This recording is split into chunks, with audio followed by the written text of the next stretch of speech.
9 não. 1 Pedro, capítulo 5, no versículo 6 em diante. Portanto, humilhem-se debaixo da poderosa mão de Deus, para que ele, em tempo oportuno, os exalte. Lance sobre ele todas as suas ansiedades, porque ele cuida de vocês.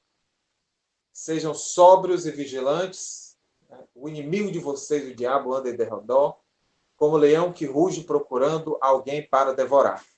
Resistam-lhe, firmes na fé, certo de que os irmãos de vocês, espalhados pelo mundo, estão passando por sofrimentos iguais aos de vocês. E o Deus de toda graça, quem Cristo chamou a sua eterna glória, depois de vocês terem sofrido por um pouco, ele mesmo irá aperfeiçoar, firmar, fortificar e fundamentar vocês. Então, meus irmãos e minhas irmãs, nós vemos nesta palavra, nesta passagem, o apóstolo Pedro, que escreveu essa carta, e carta do momento de tribulação que a igreja estava passando, nós vemos Pedro com cuidado pastoral, Pedro com a saúde espiritual e se preocupando com cada ovelha sua, direcionada aqui nesta carta.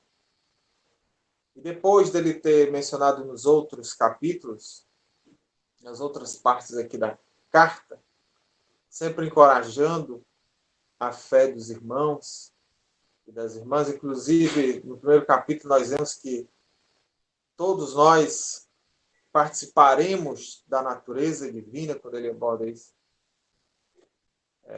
na sua epístola, dizendo que nós vamos estar próximos do Senhor, nós vamos ter uma comunhão intensa com o Senhor para todo sempre. Mas nesse momento em particular, a igreja estava sendo perseguida. Muitas pessoas estavam perdendo os seus parentes, muitas pessoas estavam perdendo os seus amigos.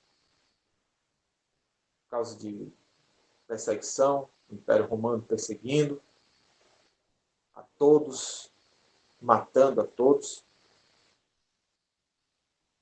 Trazendo para os nossos dias,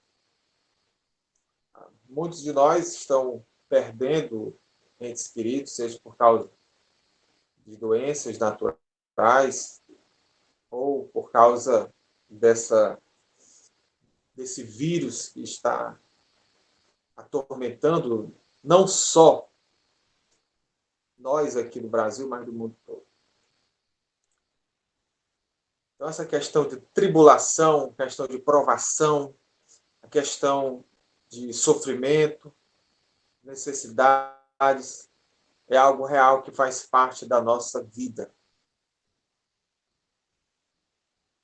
Faz parte do nosso dia a dia, da nossa existência. Nós não devemos tratar isso com falsas esperanças, nós não devemos tratar isso com falsas ilusões. A palavra de Deus sempre aborda essa questão. Como o nosso Senhor mesmo falou que no mundo nós teremos aflições. Mas graças ao nosso bom Deus, graças ao nosso Senhor e Salvador Jesus Cristo, pelo poder do Espírito Santo, ele disse que ele venceu o mundo e que ele estaria conosco. E o nosso irmão apóstolo Pedro, ele diz aqui no versículo 6, portanto, humilhem-se debaixo da poderosa mão de Deus, para que ele, em tempo oportuno, os exalte. A questão de humilhação e exaltação, ela é sempre vista na palavra de Deus, e sempre recomendada. E para que nós possamos realmente ser exaltados, nós precisamos nos humilhar. Pedro fala isso, Tiago fala isso, no capítulo 4, versículo 10. Tiago fala Humilhem-se diante de Deus para que em tempo oportuno ele vos exalte. Mesma coisa que Pedro fala. Os dois escreveram para pessoas, para igrejas diferentes, para comunidades diferentes. Naquele momento eles não estavam tão próximos, estavam nos seus ministérios.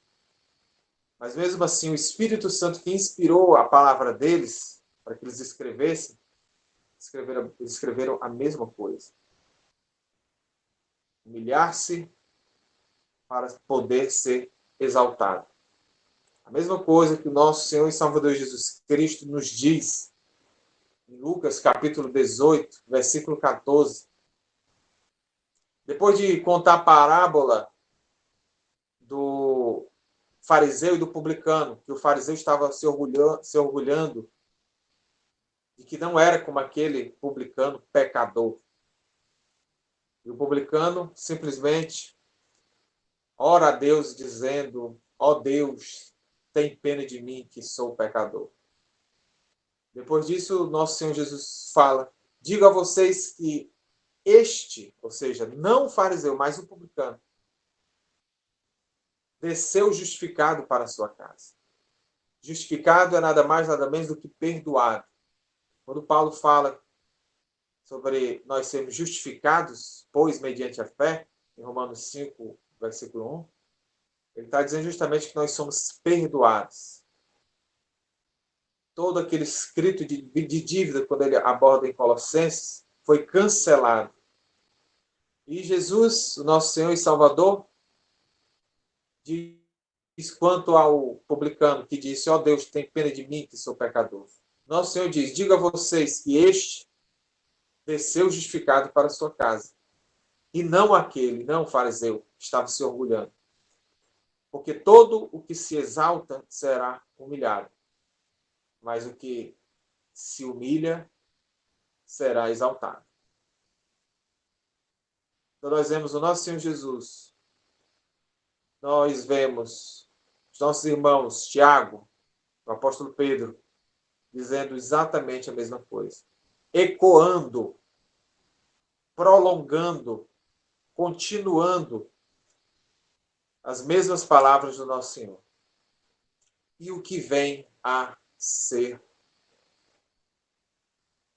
humilhado. E, na verdade, se humilhar. E aqui nós vemos a questão de se humilhar. É a pessoa se humilhando. Se humilhando é reconhecendo como pecador. A oração do pecador que é conhecido como aqui do publicano dizendo: ó Deus, tem misericórdia de mim que sou pecador. Reconhecendo a total insuficiência. Reconhecendo que não tem forças de si mesmo.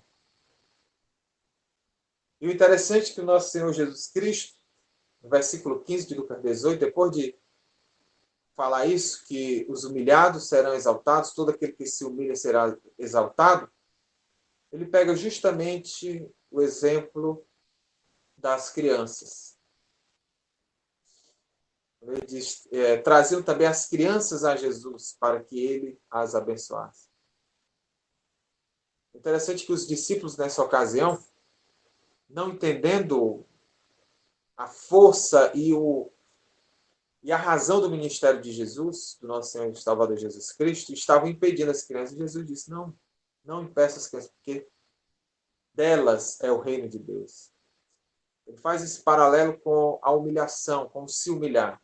Todas as crianças, elas reconhecem que não sabem das coisas e ficam perguntando. Tem uma fase das crianças, do período das crianças, de vida das crianças, que elas ficam perguntando por que direto. Reconhecendo que elas não sabem, reconhecendo que elas são dependentes. Da mesma coisa, é esse ensinamento que o nosso Senhor Jesus passa para todos nós. De nós reconhecermos, de nós nos humilharmos, reconhecermos que nós não sabemos de tudo, reconhecendo que nós não temos poder sobre nada do que vai acontecer conosco e recorrendo ao Senhor para satisfazer os nossos anseios, para nos ajudar nas nossas tribulações, porque nós não temos a ninguém, a não ser a Ele, para vir ao nosso socorro. Então, humilhar-se é reconhecer que eu, você não sabemos do amanhã, que nós precisamos dele. E que tudo que nós temos é graça sobre graça. Tudo que nós temos é a presença e o amor dele na nossa vida. Que seja o que acontecer, aconteça o que acontecer, seja o que for, ele está no domínio. Ele está em nosso favor. Se Deus é por nós, quem será contra nós? Então, se Deus é por nós, quem será contra nós? No versículo 7, o apóstolo Pedro diz o seguinte: lancem sobre ele toda a sua ansiedade, porque ele cuida de você. Lance sobre ele todas as suas ansiedades, porque ele cuida de vocês. Palavra muito oportuna, um mandamento muito oportuno, porque tudo aquilo que a palavra de Deus diz para nós fazermos, tudo aquilo que está no imperativo, ou seja, uma ordem, lancem, é para nós fazermos.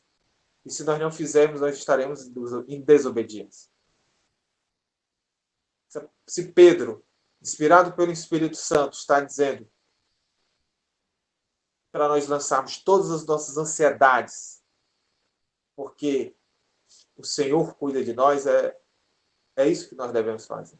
Nós não devemos lançar as nossas ansiedades nos nossos pais, nos nossos cônjuges, né, do nosso esposo, da nossa esposa, nos nossos filhos, nos nossos amigos, no nosso pastor, nos nossos líderes. Nós temos que lançar toda a nossa ansiedade no Senhor, porque Ele cuida de nós. Nós temos que lançar tudo aquilo que nos importuna, todo aquele medo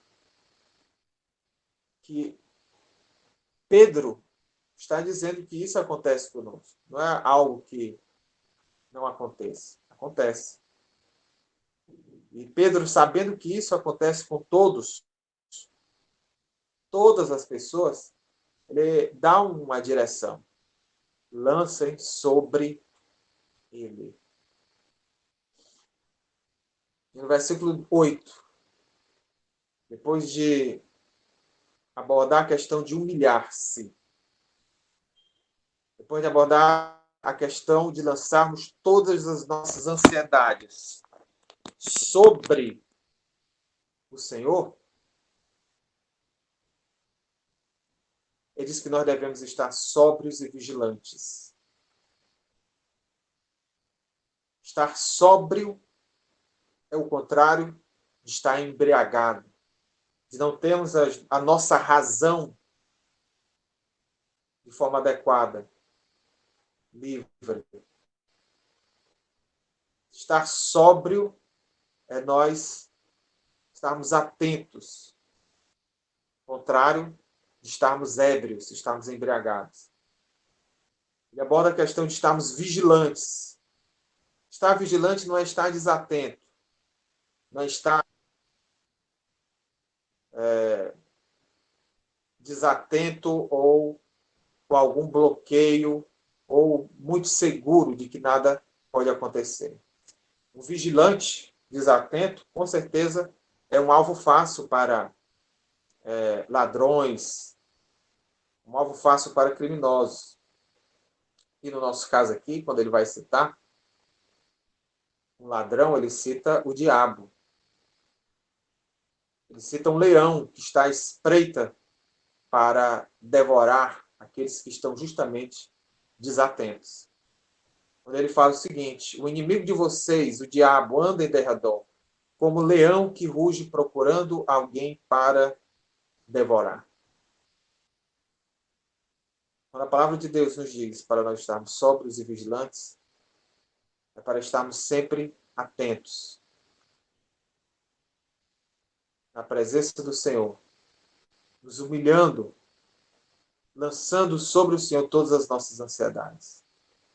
Porque se nós não estivermos atentos e vigilantes, estivermos ansiosos, ou estivermos numa falsa paz, mesmo não estando ansioso, mas estivermos numa falsa segurança, não atentos, o diabo pode vir na nossa vida como leão ao nosso derredor, procurando devorar aqueles que não estão vigilantes.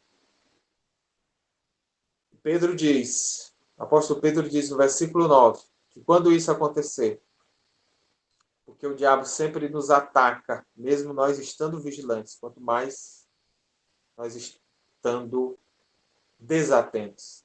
Mas Pedro diz o seguinte: resistam-lhe firmes na fé, certo de que os irmãos de vocês espalhados pelo mundo estão passando por sofrimentos iguais aos de vocês. Pedro diz para nós resistirmos. E a resistência é através da auto-humilhação, através de se humilhar.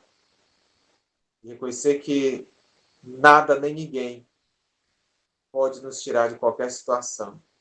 Nada nem ninguém pode nos dar a paz que só o Senhor pode nos dar. Viver humilhando-se é ter uma rotina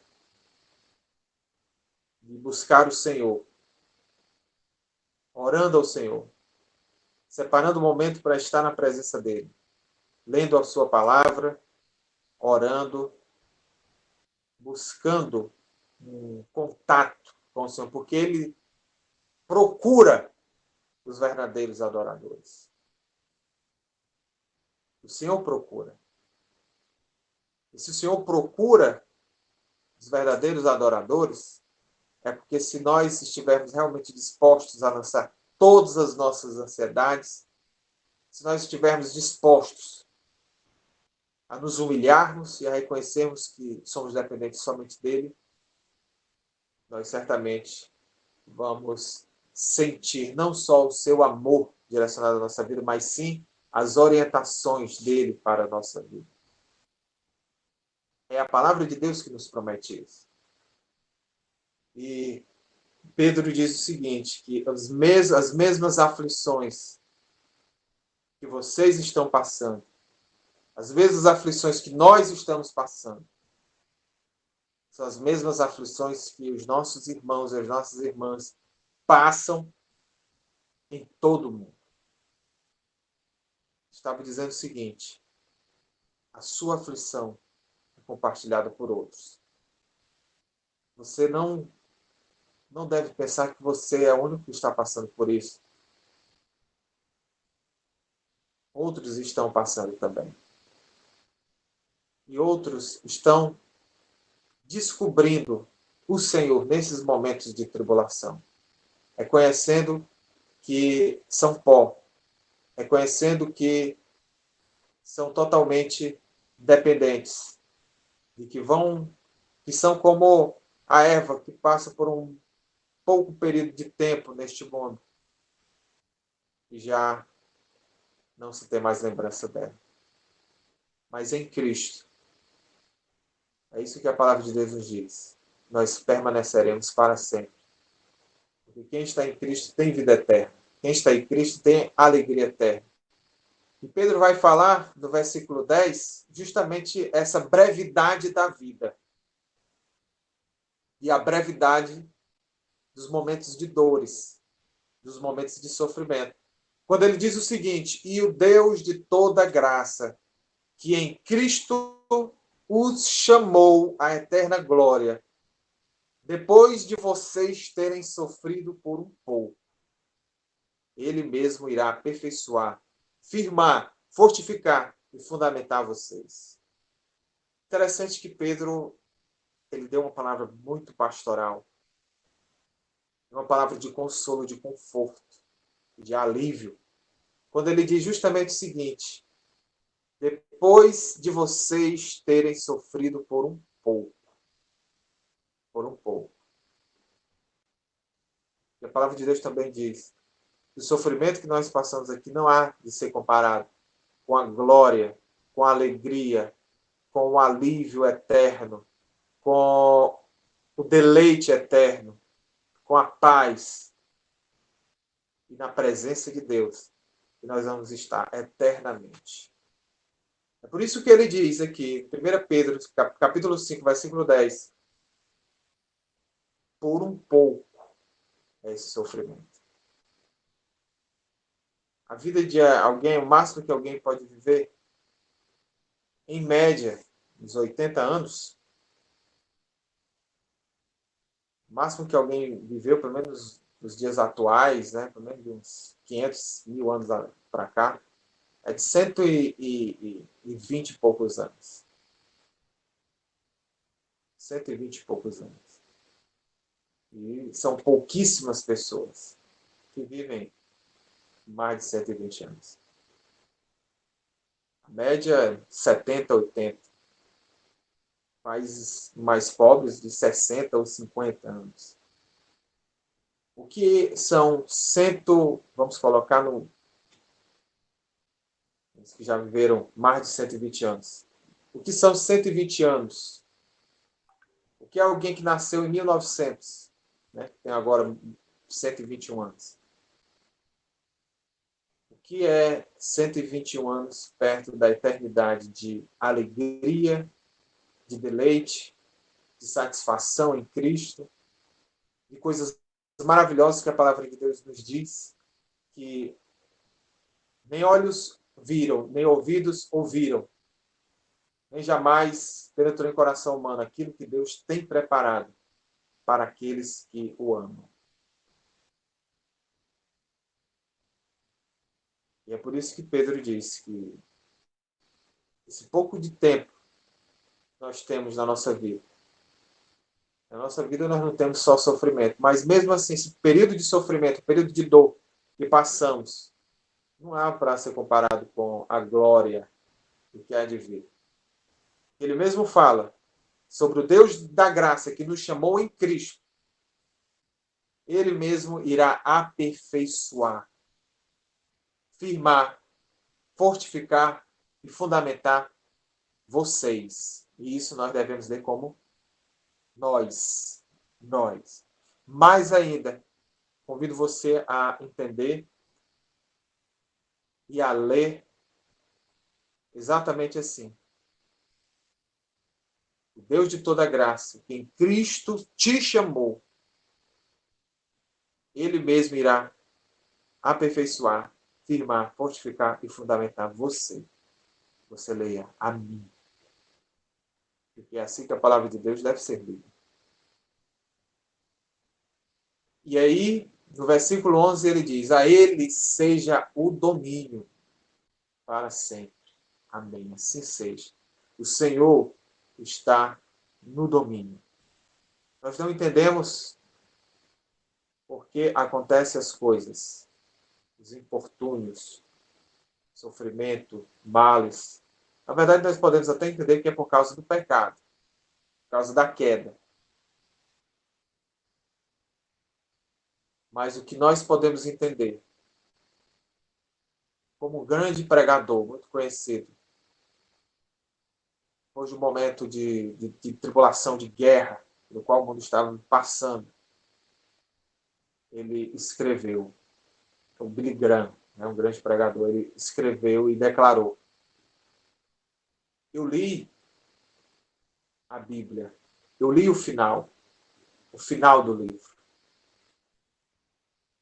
O final será de vitória, o final será de alegria, o final será feliz.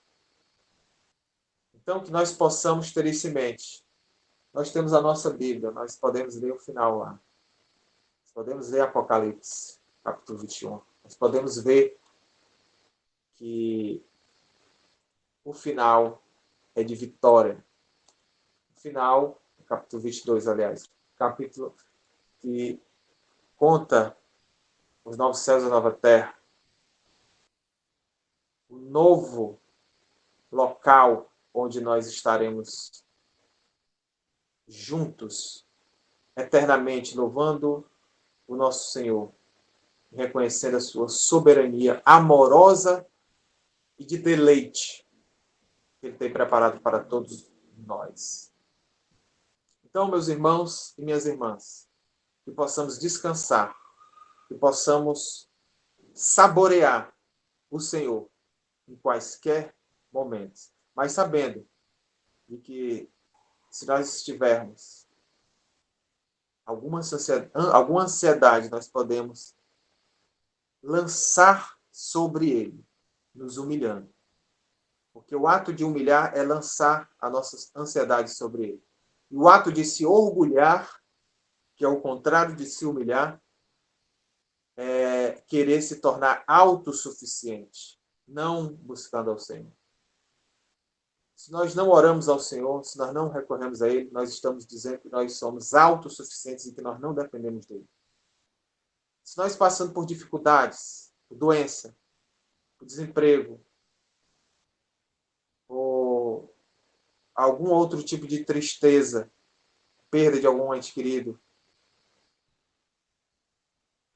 se nós não buscarmos ao Senhor, se nós não lançarmos tudo isso ao Senhor, nós estaremos dizendo que nós somos orgulhosos, nós estaremos nos orgulhando. E o orgulhoso, ele é reprovado pelo Senhor, como na parábola que nós vimos de Lucas 18. Mas se nós orarmos ao Senhor, lançando ansiedade, toda a nossa ansiedade a Ele, lançando todos os nossos problemas a Ele, nós certamente seremos alcançados por Ele.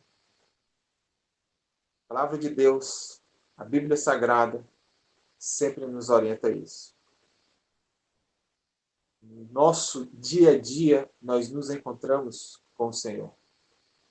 No nosso dia a dia, na nossa vida, aquilo que acontece conosco é onde nós encontramos o Senhor num relacionamento profundo com Ele, que só se dá por meio do seu Espírito.